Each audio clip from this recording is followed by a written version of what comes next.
Bom, gente, vamos falar aqui agora das medidas de dispersão, tá? Como eu falei, tem duas coisas que você precisa saber, tá? Em relação à estatística para fazer qualquer vestibular ou a prova do Enem, tá?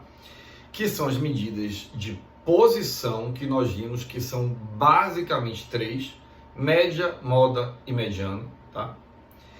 E as medidas de dispersão, que é o que a gente vai trabalhar aqui agora, tá? Bom, quando a gente ouve o termo assim, medidas de dispersão, no primeiro momento você pode falar, poxa, não sei o que é isso. Mas se você parar para analisar o sentido desse termo, medidas de dispersão, você consegue já entender para que isso serve, tá? Porque o nome, né, o termo, ele é autoexplicativo.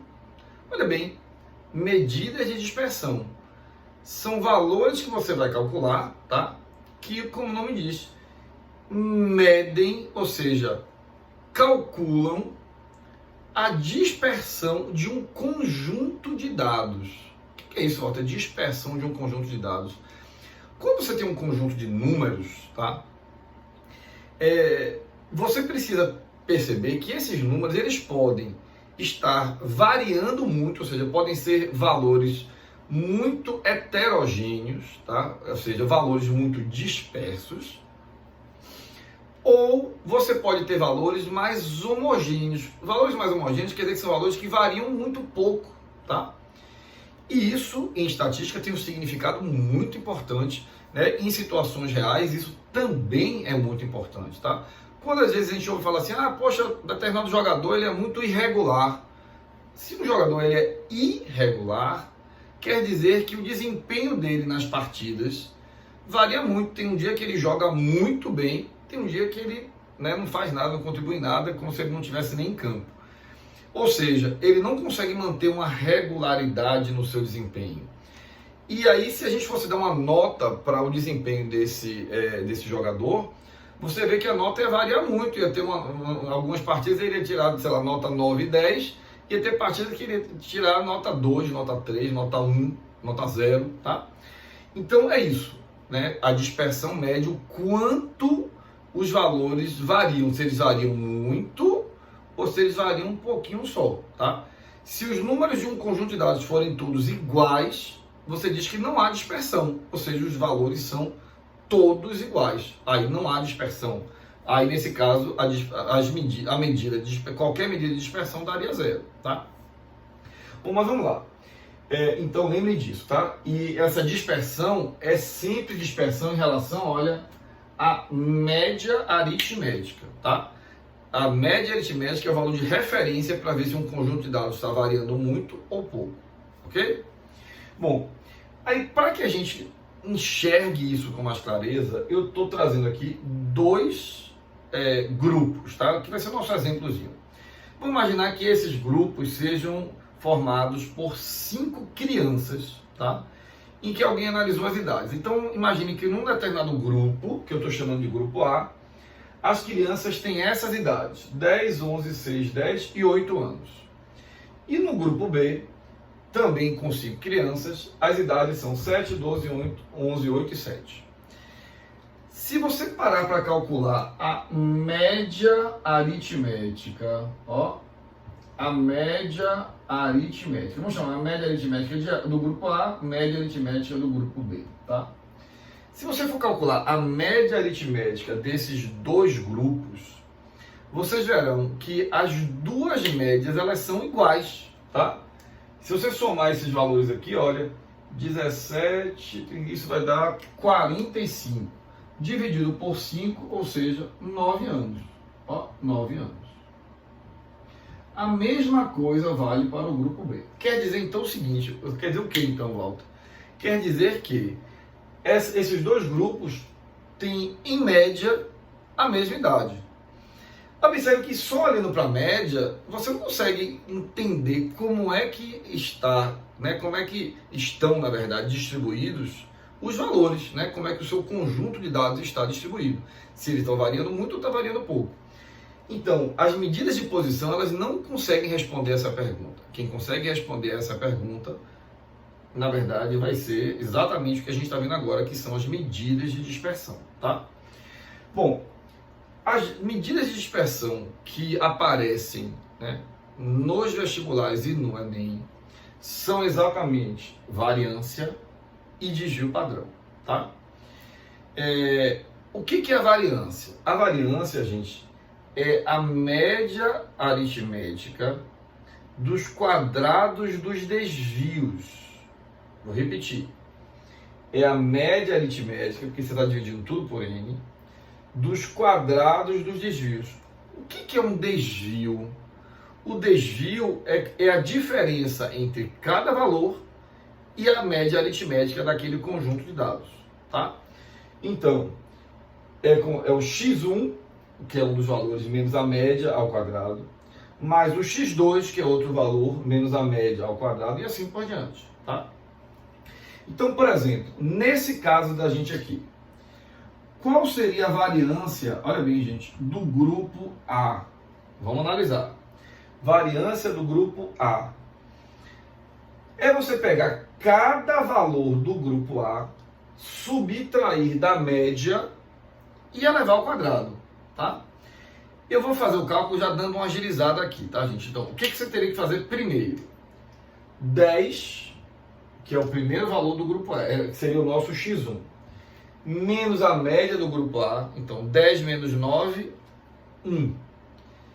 Só que esse número está elevado ao quadrado, né? Mais 1 ao quadrado vai dar 1 do mesmo jeito. Então, 1 aqui é o primeiro valor. Qual é o próximo valor que aparece? 11.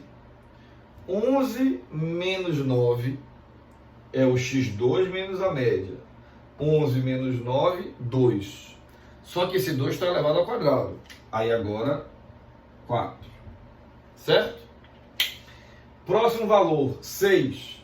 6 menos 9 vai dar menos 3. Opa, deu negativo. Não tem problema. Não está elevado ao quadrado? Menos 3 ao quadrado. Ó, 9. Beleza. Mais 10 de novo, menos 9 vai dar 1 ao quadrado, 1.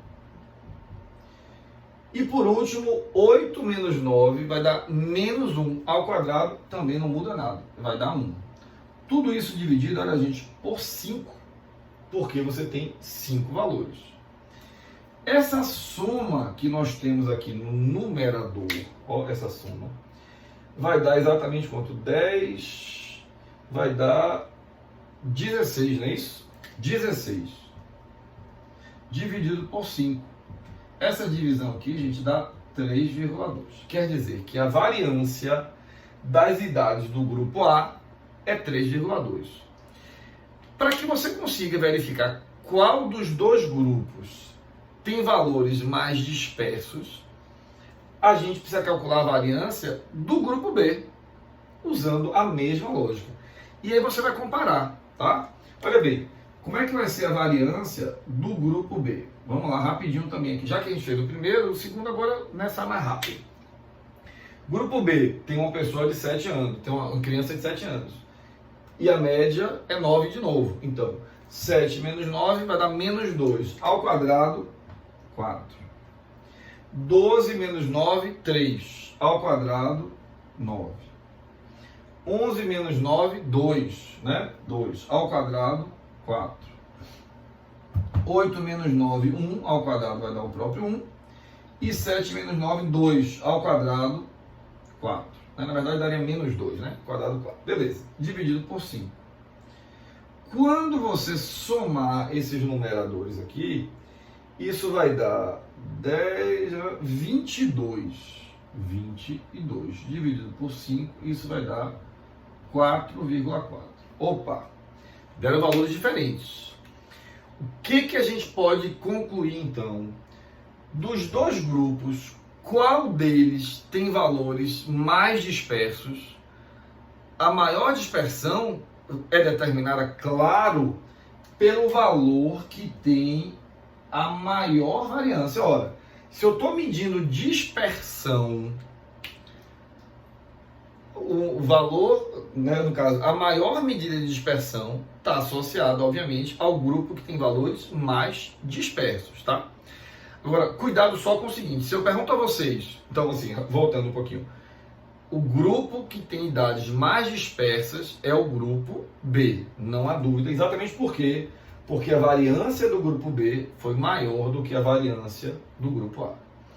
Agora, muito cuidado só que algumas questões fazem a pergunta de tal forma que a gente pode muitas vezes se confundir se a gente não tiver cuidado, tá? Mas a gente vai ter cuidado e não vai se confundir. Observe, se a questão lhe perguntasse qual dos dois grupos apresenta idades mais homogêneas, esse termo homogêneos não é um termo aqui da matemática, da estatística, não.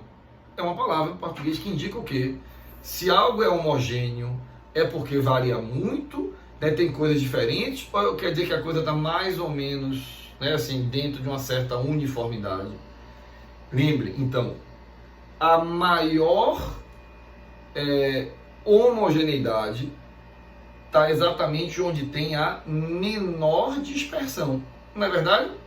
Repetindo, se eu pergunto a vocês qual dos dois grupos tem idade mais homogêneas, a resposta é o grupo A, porque valores mais homogêneos estarão necessariamente associados a valores que têm a menor dispersão.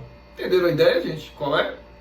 Beleza, então cuidado só com isso, tá? Esses termos de valores mais homogêneos, valores mais regulares, por exemplo, se isso aqui fosse, sei lá, pontuação de um jogador de basquete, ou de dois jogadores de basquete, qual desses dois jogadores seria um jogador mais regular?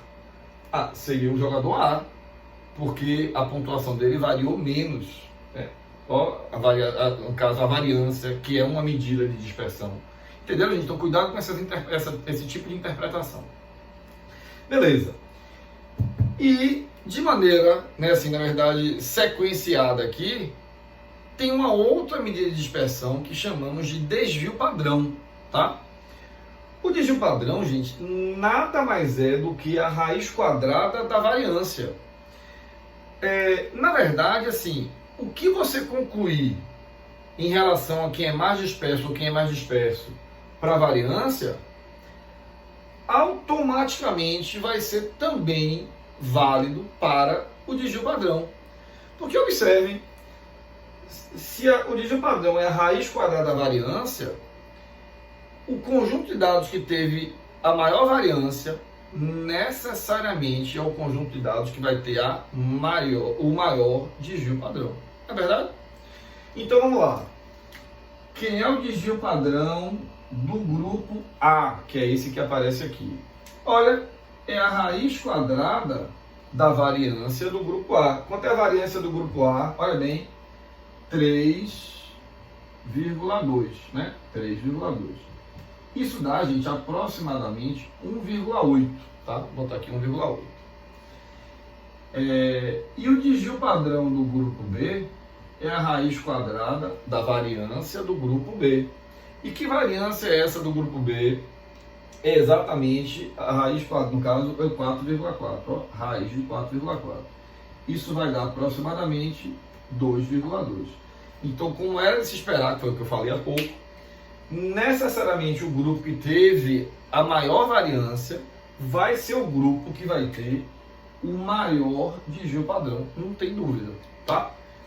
Mas é importante, aí então precisa saber o desvio padrão? Precisa, porque tem questão que vai lhe pedir para calcular o desvio padrão, tá? E tem questão que vai mencionar a ideia do desvio padrão, e aí você precisa saber disso. Tá joia, gente? Tranquilo?